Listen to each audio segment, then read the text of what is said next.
Guys, স্বাগত Bengali home কিচেনে। আজ আমি শেখাবো ত্রিকোণ নিমকি। এটা আমরা আগে দেখতাম যে কোনো মিষ্টির দোকানে পাওয়া যেত, কিন্তু এখনও কিছু কিছু বাঙালি মিষ্টির দোকানে পাওয়া যায়। এটা ভীষণ মুচমুচে, ভীষণ ক্রিস্পি খেতে হয়। এটা চায়ের সঙ্গে দারুণ লাগে। এটা বানানো খুবই ইজি বাড়িতে। তো চলুন শিখে নিই কী করে ত্রিকোণ নিমকি বানানো যায়। ময়দা নিয়েছি, নুন, চিনি, কালো জিরে আর জোয়ান। তেল নিয়েছি, সাদা তেল। জল নিয়েছি ময়দাটা মাখার জন্য। ফার্স্টে আমি ড্রাই ইনগ্রিডিয়েন্টসগুলো একসাথে মিক্সড করে নেবো। তাই ময়দা নিয়েছি। ময়দায় আমি কালো জিরে দিলাম, জোয়ান দিলাম, চিনি দিলাম,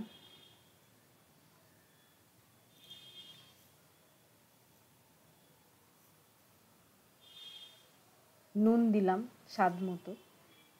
আমার ইনগ্রিডিয়েন্টসের ডিটেল ডেসক্রিপশন বক্সে দেওয়া থাকে, প্লিজ চেক করে নেবেন ভিডিওর নিচে। দিয়ে সব একসাথে মিক্সড করে নেব।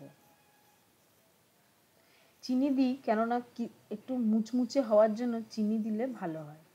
এবার আমি 2 বড় চামচের তেল দিলাম, টেবিল চামচের তেল দিলাম। 2 টেবিল চামচ সাদা তেল দিয়ে ভালো করে একসাথে মিশিয়ে নিতে হবে। তেলটা যখন ভালো করে মিশে যাবে তখন অল্প অল্প করে জল দিয়ে আমাদের ময়দাটা মেখে নিতে হবে। ময়দাটা খুব একটা পাতলা করে মাখলে হবে না, একটু শক্ত মতো মাখতে হবে।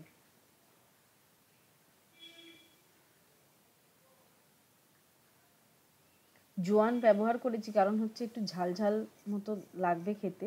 আপনারা পারলে নয় কালো জিরে নয় জোয়ান বা দুটোই দিতে পারেন, সেটা আপনাদের খুশি অনুযায়ী দেবেন, আপনাদের ইচ্ছে অনুযায়ী।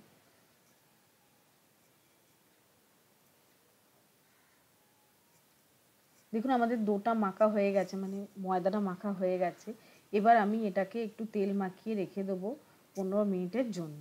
দেখুন 15 মিনিট বাদে আমার ময়দাটা একদম রেডি হয়ে গেছে। এবার আমি এটাকে কেটে নেব। দেখুন একদম শুকনো মতো ময়দাটা মাখা হয়েছে, এই রকমই মাখতে হবে। আমি একটু বড় বড় কেটেছি বলে তার থেকে আবার ছোট ছোট লুচি সাইজের আমাদের লেচি কাটতে হবে। আমাদের লুচি বানাতে যেরকম লেচি কাটি ঠিক সেরকমভাবে কেটে নেবেন। আপনারা আপনাদের ইচ্ছে অনুযায়ী লেচিটা কাটবেন। আমি এইভাবে কেটেছি।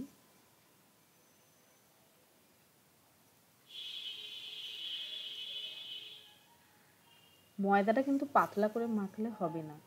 নিয়ে লেচিটা কেটে ভালো করে দুটো হাতের মাঝে দিয়ে ঘুরিয়ে নিতে হবে। এবার অল্প একটু তেল দিয়ে এটাকে পাতলা করে লুচির মতো করে বেলতে হবে। যতটা পাতলা বেলা যায় ততটাই ভালো।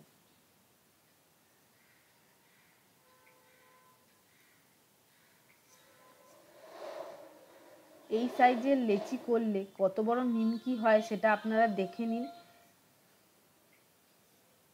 বেশি বড় লেচি করলে কিন্তু অনেক বড় বড় নিমকি হবে, তো সেই জন্য আপনারা বুঝে করবেন লেচিটা। দেখুন একদম পাতলা করে, যতটা পাতলা সম্ভব ততটা পাতলা করে বেলতে হবে আমাদের। দেখুন একদম পাতলা করে বেলেছি। এবার আমি ওটাকে ফোল্ড করলাম, হাফ করে মুড়লাম। দেখুন একদম পাতলা করে বেলা হয়েছে। হাফ করে মুড়লাম, মুড়ে আবার একটা ভাঁজ দেবো। দেখুন ত্রিকোণ মতো দেখতে হয়েছে, যেমন আমরা ত্রিকোণ পরোটা করি ঠিক সেম ব্যাপার। দিয়ে আবার একটু বেলে নিতে হবে। যেখানটা জয়েন্টটা আছে সেখানটা একটু চেপে চেপে বেলে দেবেন, যাতে সেই জয়েন্টগুলো জুড়ে যায়, নাহলে তেলে পড়লে খুলে যেতে পারে। দেখুন জয়েন্টের জায়গাটা চেপে চেপে আমি বেলেছি। বেলে আর একটুখানি বেলে নিতে হবে, কিন্তু এই সময় বেশি পাতলা করে বেলবেন না, একটু মোটা থাকবে বেলাটা। আবার দেখিয়েছি, ভালো করে দেখে নিন।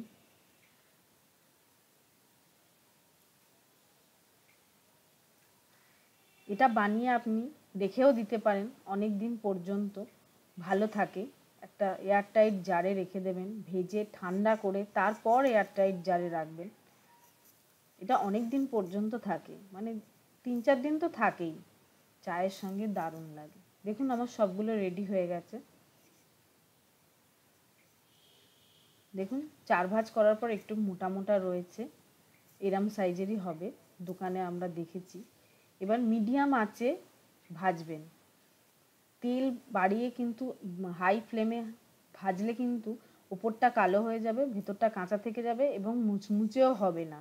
এটা ভাজতে মোটামুটি 3 থেকে 4 মিনিট সময় লাগে মিডিয়াম আঁচে, মিডিয়ামের চেয়েও লো আঁচে ভাজলে। মিডিয়াম টু লো আঁচে ভাজতে হবে। দেখুন আস্তে আস্তে লাল হবে আর মুচমুচে হবে,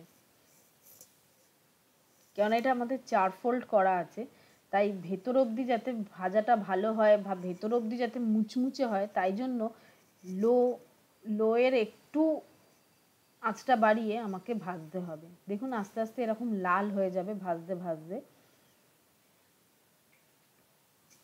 মিডিয়ামের চেয়ে একটু আঁচটা কম রাখবেন, সবার গ্যাসের এই তো সমান হয় না।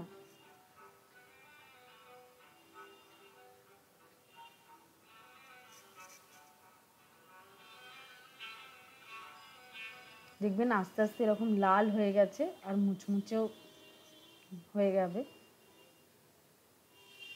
আমি ওই জন্য ভাজাটা পুরো ভালো করে দেখিয়েছি যাতে আপনাদের বুঝতে সুবিধে হয়। ভাজাটা যদি ভালো ঠিকঠাক মতো না হয় তাহলে কিন্তু নিমকি নরম হবে। দেখুন আমাদের লাল লাল করে ভাজা হয়ে গেছে, দেখেই বোঝা যাচ্ছে যে কতটা মুচমুচে হয়েছে। তেল ঝরিয়ে ভালো করে তুলে নেবেন। দেখুন আমাদের ভাজাগুলো হয়ে গেছে, আমি একটা ন্যাপকিন পেপারে তুলেছি যাতে এক্সট্রা অয়েলটা চলে যায়।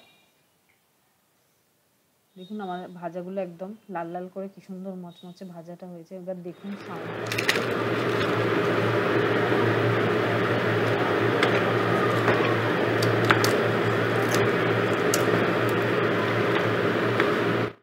আপনারা বাড়িতে ট্রাই করে আমাকে জানাবেন কেমন হলো। এটা বাড়িতে অতিথি আসার আগেও আপনারা বানিয়ে রাখতে পারেন, কোনো প্রবলেম নেই।